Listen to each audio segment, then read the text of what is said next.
Welcome to ABC campus. आज हमारा subject है कैफ 3 बिजनेस लॉ और इसमें हम चैप्टर नंबर 2 है introduction to the law of contract. उस पर टोटल हमारी 10 वीडियोस होंगी, उसमें से फर्स्ट वीडियो को आज हम कवर करेंगे। और इस वीडियो का टॉपिक होगा डेफिनेशंस, जो कि आई कैप स्टडी टेक्स्ट 2020 से लिया गया है और चैप्टर 2 का हिस्सा है। और मैं हूं आपका फैसिलिटेटर काशिफ अदील। तो इस चैप्टर में बेसिकली तीन चीज़ें जो हैं पहले सेक्शन के अंदर डिस्कस की गई हैं: definition of a contract, essentials of a valid contract और क्लासिफिकेशन ऑफ कॉन्ट्रैक्ट। हम इन तीनों को तीन डिफरेंट वीडियोस के अंदर कवर कर रहे होंगे। तो आज हमारा फोकस डेफिनेशंस पर होगा। तो लॉ में जो डेफिनेशन दी गई है, कॉन्ट्रैक्ट एक्ट है एक तो रेलिवेंट लॉ कॉन्ट्रैक्ट से रिलेटेड। और कॉन्ट्रैक्ट्स आपको आइडिया है कि रूटीन लाइफ का हिस्सा है, हम चीज़ें ख़रीदते हैं, हम बेचते हैं और उसमें कॉन्ट्रैक्ट इन्वॉल्व होता है। तो काफ़ी एक पुराना लॉ है जिसमें बहुत कम अमेंडमेंट्स आई हैं over the more than a century. Contract act 1872, तो 1872 का लॉ है ये। इससे आप अंदाज़ा लगा सकते हैं कि ये 148 ईयर्स पुराना लॉ है। और इसमें डिफ़ाइन किया गया है एक कॉन्ट्रैक्ट को। तो कॉन्ट्रैक्ट को डिफ़ाइन किया गया है as an agreement enforceable by law is a contract. तो हमें ये नज़र आता है कि एग्रीमेंट और इन्फोर्सेबल बाय लॉ, यानी इन्फोर्सेबिलिटी को ऐड कर दें तो कॉन्ट्रैक्ट बनता है। तो इसी डेफिनेशन में जब एक पार्टीज जो हैं कॉन्ट्रैक्ट कर लेती हैं तो वही डिफाइन किया गया है कि एग्रीमेंट प्लस इन्फोर्सेबिलिटी जो है वो कॉन्ट्रैक्ट है। एग्रीमेंट इटसेल्फ डिफाइन की जाती है एज ऑफर प्लस एक्सेप्टेंस। तो जब ऑफर एंड एक्सेप्टेंस होती है तो उससे एक एग्रीमेंट बनता है, और एग्रीमेंट और इन्फोर्सेबिलिटी होती है तो उससे एक कॉन्ट्रैक्ट बनता है। अब इन्फोर्सेबिलिटी क्या होती है? इन्फोर्सेबिलिटी का मतलब होता है कि एक ऐसा एग्रीमेंट जिसमें लीगल ऑब्लिगेशंस क्रिएट हो रही हों।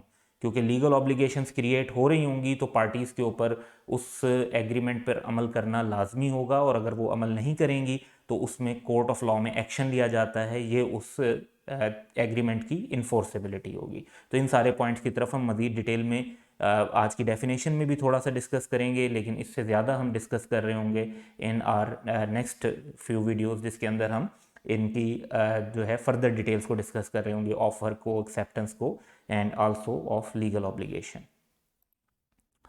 तो एग्रीमेंट इटसेल्फ क्या है? एग्रीमेंट का लफ्ज़ बहुत कॉमनली यूज़ होता है, और अगर आप देखें तो जनरल लाइफ में एग्रीमेंट और कॉन्ट्रैक्ट के जो टर्म्स हैं ये इंटरचेंजेबली भी यूज़ हो रही होती हैं। लेकिन एग्रीमेंट और जो कॉन्ट्रैक्ट है उसका मेन डिफरेंस जो है वो इन्फोर्सेबिलिटी का है। बहरहाल एग्रीमेंट इटसेल्फ क्या है? Every promise and every set of promises forming the consideration for each other, यानी वो प्रोमिसेस जो एक दूसरे के अगेंस्ट हों वो एक एग्रीमेंट होते हैं। यानी एक प्रॉमिस अगर मिस्टर ए ने बी से किया है और बी ने उसके बदले एक और प्रॉमिस मिस्टर ए से किया, तो ये दो प्रॉमिसेस जो एक दूसरे की कंसिडरेशन है ये एक एग्रीमेंट बन जाते हैं। और इस पर अगर हम डिस्कशन करें तो लेट्स अज्यूम कि there is one person on left and another person on the right. और जो राइट पे पर्सन है ही ओन्स अ कार, तो जो पर्सन ऑन द लेफ्ट है वो उसको ऑफर करता है कि आई एम विलिंग टू पे you ₹2 million for your car. और जो सेकंड पर्सन है वो उसको एक्सेप्ट कर लेता है कि yes I will sell you my car for ₹2 million.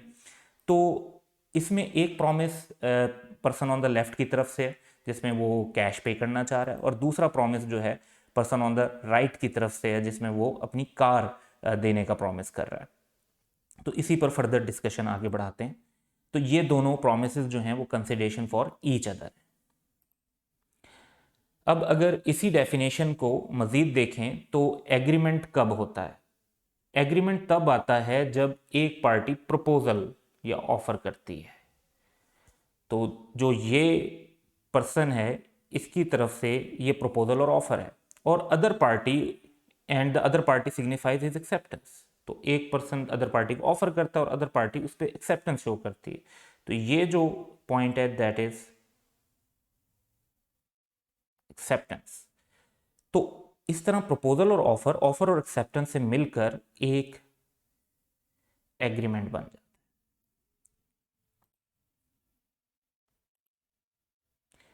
तो जी ये एक्सेप्टेंस है, और जब एक्सेप्टेंस हो गई तो जो प्रपोजल था वो प्रॉमिस बन जाता है, and that creates an agreement.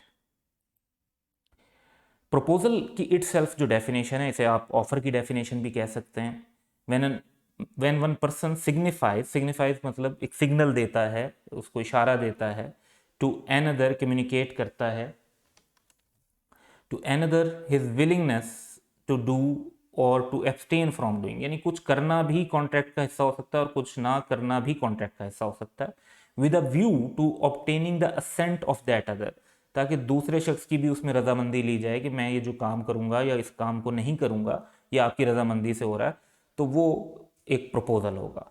तो वंस अगेन हमारे सामने जो एग्जाम्पल है उसमें प्रपोजल हमारे सामने है कि प्रपोजल और ऑफर जो है वो कौन सा एलिमेंट है। फर्दर इसमें अगर हम बात करें तो the person making the proposal, उसको हम प्रोमिजर कहते हैं, और जो पर्सन प्रपोजल को एक्सेप्ट कर रहा होता है उसे प्रोमिजी कहते हैं। तो एज सच हम कहेंगे कि this person is promisor and this person is promisee. लेकिन अगर आप मजीद टर्म्स इसमें देखें तो जिस पर्सन ने ऑफर की उसे आप ऑफरर भी कह सकते हैं, उसे कैश पे करने के लिए आप प्रोमिजर कहेंगे, लेकिन कार रिसीव करने के लिए वो एक प्रोमिजी है।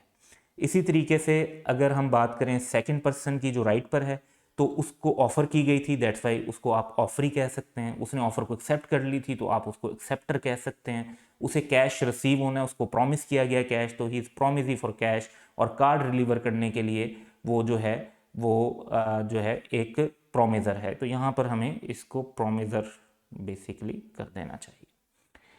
तो आगे चलते हैं जी।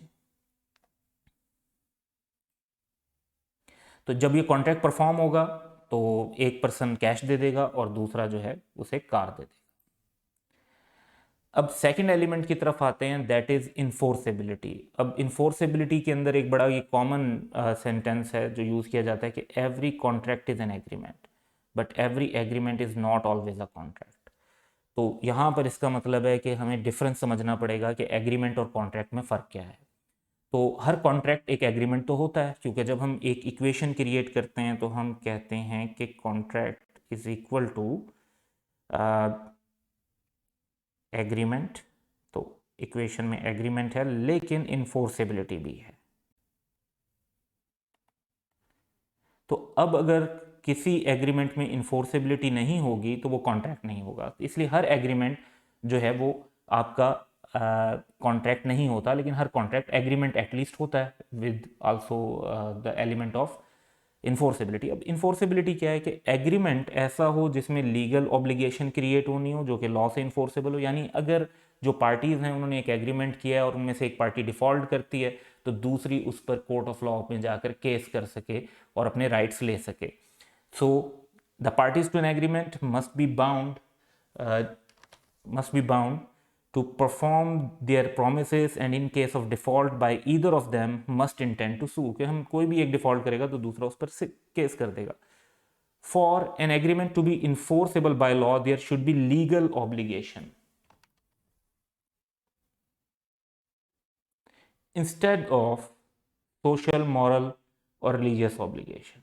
तो अगर आपकी कोई सोशल ऑब्लिगेशन है towards your kid, towards your family, या कोई आप समझते हैं कि मॉरल ऑब्लिगेशन है कि जी किसी पुअर की हेल्प करनी चाहिए और आप नहीं करते हेल्प लेट से, तो वो कोर्ट में नहीं जा सकते कि जी मेरी हेल्प क्यों नहीं की गई। तो मॉरल तो है कि जी अगर कोई आपको नज़र आता है ऐसा जिसको मदद की ज़रूरत है और आप उसकी मदद कर सकते हैं तो आपको करनी चाहिए, तो ये एक मॉरल ऑब्लिगेशन है, लेकिन ये एक लीगल ऑब्लिगेशन नहीं है। तो इस पर्सपेक्टिव को समझने के लिए हम चलते हैं जी आगे। तो इसमें देखते हैं कि जी फ़र्क क्या है। तो एग्रीमेंट्स ऐसे भी हो सकते हैं जिनमें लीगल ऑब्लिगेशन क्रिएट की जाए,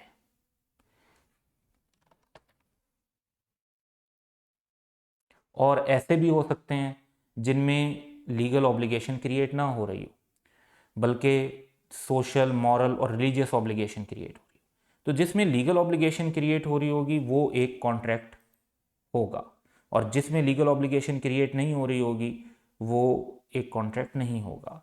और फर्दर अगर इसको हम देखें तो पार्टी इन डिफ़ॉल्ट को कोर्ट ऑफ लॉ में आप केस कर सकते हैं, ये कॉन्ट्रैक्ट के अंदर की पोजीशन होगी। और जहां पर ऐसी सिचुएशन नहीं होगी तो वहां पर कोर्ट ऑफ लॉ में केस नहीं किया जा सकता। इसको हम अपनी एग्जाम्पल से कवर करेंगे अब। तो हमारे पास फर्स्ट एग्जांपल है जिसमें हम देखते हैं कि जी केस क्या है। Adeel offers to sell his furniture to Babar. तो टू पर्सनस हैं जो एक कॉन्ट्रैक्ट कर रहे हैं, प्राइस भी उन्होंने डिसाइड कर ली फॉर ₹50,000 ऑफर की गई है। Babar accept this offer. तो ऑफर भी हो गई, एक्सेप्टेंस भी हो गई, इसका मतलब है यहाँ पर एक एग्रीमेंट तो हो गया at least. In this agreement if there is default by either party an action for breach of contract can be enforce through a court of law. तो अगर जो है ना लेट्स से कि अदील जो है वो पैसे ले लेता है और फर्नीचर नहीं डिलीवर करता, या फिर बाबर जो है वो फर्नीचर ले लेता है और पैसे डिलीवर नहीं करता, पैसे नहीं पे करता, तो दूसरा जो पर्सन है वो कोर्ट ऑफ लॉ में जा सकता है। तो कोर्ट ऑफ लॉ के थ्रू इसको इन्फोर्स करवाया जा सकता है। Provided all the essential elements of valid contract are present in this agreement, यानी इसके अलावा भी कुछ रिक्वायरमेंट होती हैं एग्रीमेंट में कि वो भी पूरी हो रही हैं। अगर वो भी पूरी हो रही हैं अपेरेंटली तो वो हो रही हैं पूरी, तो फिर ये एक वैलिड कॉन्ट्रैक्ट होगा। तो इसके अंदर इन्फोर्सेबिलिटी नज़र आ रही है। अब जो बिजनेस के कॉन्ट्रैक्ट्स किए जाते हैं उनके अंदर सोशल नहीं होते, वो उसमें एक बड़ा क्लियर होता है कि it is a business, it is a legal obligation. अगर आप कॉन्ट्रैक्ट परफॉर्म नहीं करेंगे तो लीगल एक्शन लिया जाएगा। तो इसको अगर हम इवेल्युएट करें तो ये एक एग्रीमेंट है, लेकिन ये क्योंकि इसमें इन्फोर्सेबिलिटी है तो ये एक कॉन्ट्रैक्ट भी है। इसके मुकाबले में जो सेकंड बुलेट एग्जांपल है उसमें हम बात करते हैं। तो Adeel invites Babar to dinner. अब डिनर पे बुलाना जो है वो साफ नज़र आता है कि ये एक सोशल एग्रीमेंट है, एक सोशल ऑब्लिगेशन है कि आपने किसी को इनवाइट किया है तो फिर उसको पूरा करें। लेकिन ये कोई इसमें लीगल ऑब्लिगेशन नहीं है। Babar accept the invitation. तो एग्रीमेंट तो हो गया, एक पर्सन ने इन्वाइट किया, दूसरे ने इन्विटेशन एक्सेप्ट कर ली, but fails to turn up. अब आप कहें कि जी मैंने बुलाया था, मैंने खाने का अरेंजमेंट किया था और फिर उसके बाद जो है ना दूसरा पर्सन नहीं आया तो नुकसान हो गया तो मैं उससे क्लेम करूंगा। तो ये एक सोशल एग्रीमेंट है, इसमें ये एक्सपेक्टेशन नहीं होती कि अगर कोई नहीं आएगा तो आप उस पर कोर्ट में जाकर केस कर देंगे, यानी इंटेंशन ही नहीं है लीगल रिलेशन क्रिएट करने की। Here Adeel can not sue Babar for damages because, अब can not sue because the parties to this agreement do not intend to create legal obligation.